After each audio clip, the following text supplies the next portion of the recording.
Thank you, everybody, for coming to the Aaron Torres Podcast YouTube page. I do have one quick favor before we get to the video that you came here for, and that is very simply this. You see that little red subscribe button below this video? Go ahead, smash that subscribe button. It really does help me. It really does help this channel grow and my audience grow. So go ahead and hit that red subscribe button. And now, here is the video that you came here for. All right, everybody. I am back. Good to be back. I do want to switch gears, talk a little bit of college hoops, and we'll get to some of the transfer portal stuff here in a minute because I do want to kind of get you guys and girls caught up on the transfer portal. Obviously, the portal stuff is starting to die down a little bit, but still some really, really talented players that are left that are available, and I want to kind of get you caught up on them, who is available, who could go where, all that good stuff.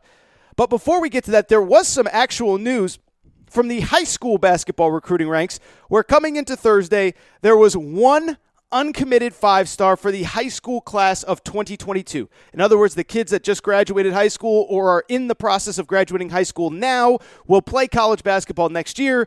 There was one player left available.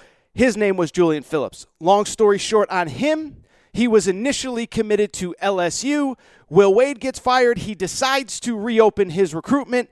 And over the last probably 5-6 weeks, it has been a mad dash to get interest in Julian Phillips. Again, final five-star that's available, 6'8", McDonald's All-American.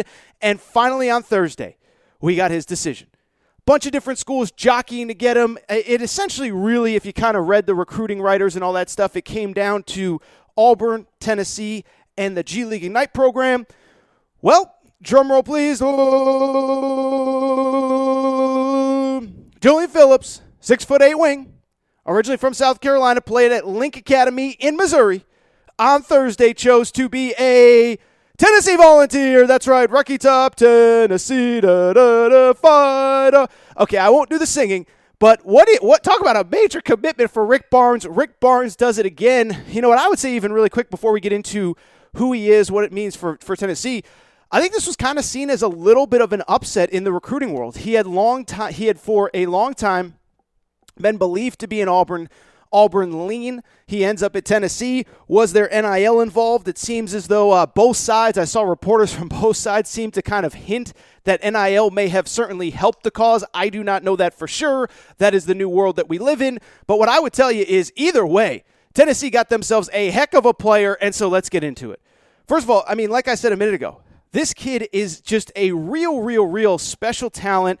Kind of, my understanding is a little bit of a late emerger last summer around this time is when he really started to emerge as an elite prospect, was committed to LSU, ends up at Tennessee. But you talk about just a kid that is built for the modern era of college basketball.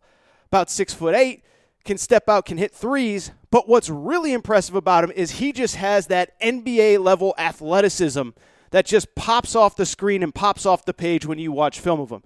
Can get up, can make plays in transition, and when I look at who he is and what he can do, I think there are going to be a lot of highlight reel plays involving this kid at Thompson Bowling Arena next year. Zakai Ziegler has never thrown an alley-oop that he doesn't like, and so I could see the scenario where Julian Phillips time and time again ends up on SportsCenter because, again, we're talking about an elite-level athlete, a guy that really, I think his game transitions to, not transitions, but really kind of reflects the modern era of basketball, can hit threes, can run the floor, can put the ball on the floor. I think he's going to be a really good player in the SEC. And I'll say this, is I think I really like the fit for him as well.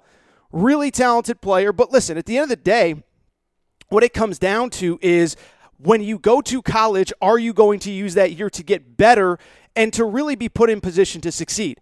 I do think that will happen at Tennessee, and that's not to say that it wouldn't have happened at Auburn or wouldn't have happened at another college, but I kind of think when you look at the parts that Tennessee has with the coach that they have, I kind of think this is the perfect fit, right?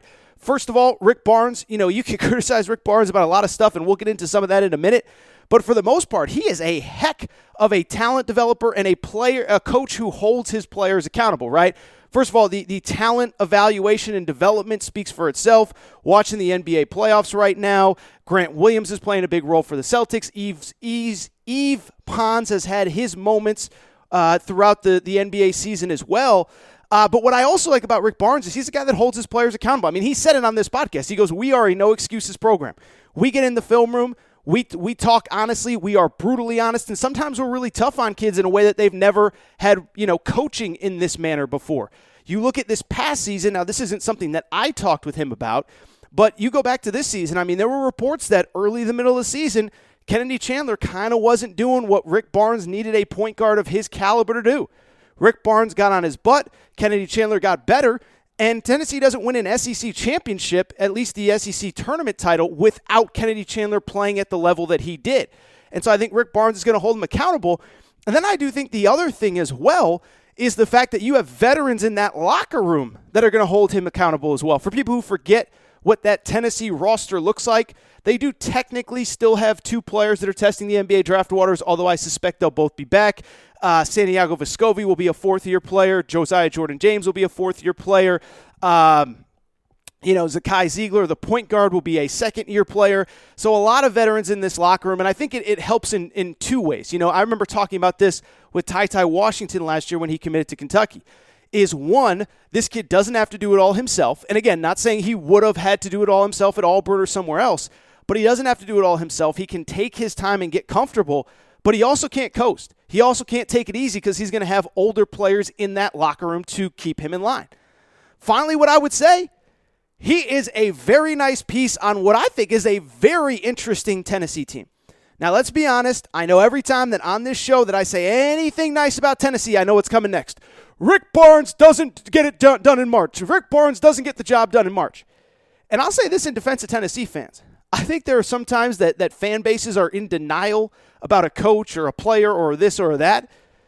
The people that are saying Rick Barnes doesn't necessarily get the job done in March, it's not just other fan bases. Tennessee fans will say it as well. We love Coach Barnes. We love what he's done for this program, but it is frustrating in March. I cannot deny that, and I will not deny that.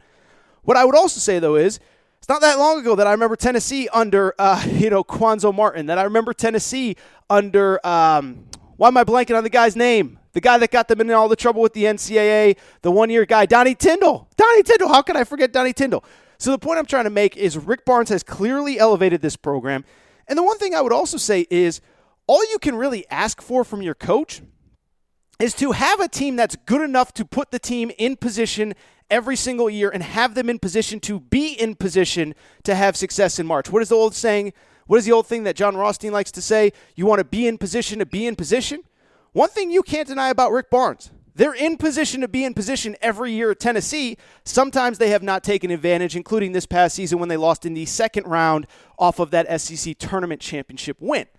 Same time, though, you look at this roster, and I'm just saying, are they the SEC favorite? I don't know. Arkansas is really good. Kentucky's going to be really good. But this is going to be a really good roster as well. As I said, Zakai Ziegler, really good point guard this past season for the Vols. Obviously, started the season, end of the bench in the shadow of Kennedy Chandler. By the end, he was as important as anybody. 9 points per game, 3 assists, 2 steals, 35% from 3, really solid player. Then you have the 2 players that I mentioned a minute ago, Santiago Fascovi, who was one of the most improved players in college basketball last year, 13.5 points per game, 40% three-point shooter. Josiah Jordan-James, just a great leader. I'll never forget that moment after he wins the SEC championship game, hugging Rick Barnes on TV, saying, I love this man. I'm blessed to let him coach me. And right now, all those guys are projected to come back.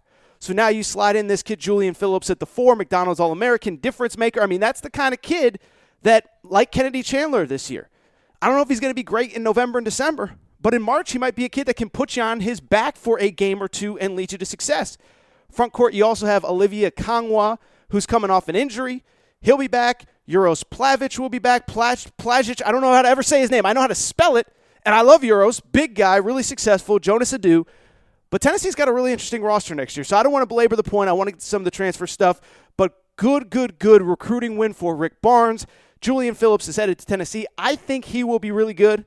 And when I update that top 25 again, I think I had Tennessee at about 12 or 13 last time. They are going to be knocking on the door of the top 10 with Julian Phillips joining that core of Zakai Ziegler, Santiago Fascovi, Josiah Jordan-James, and others.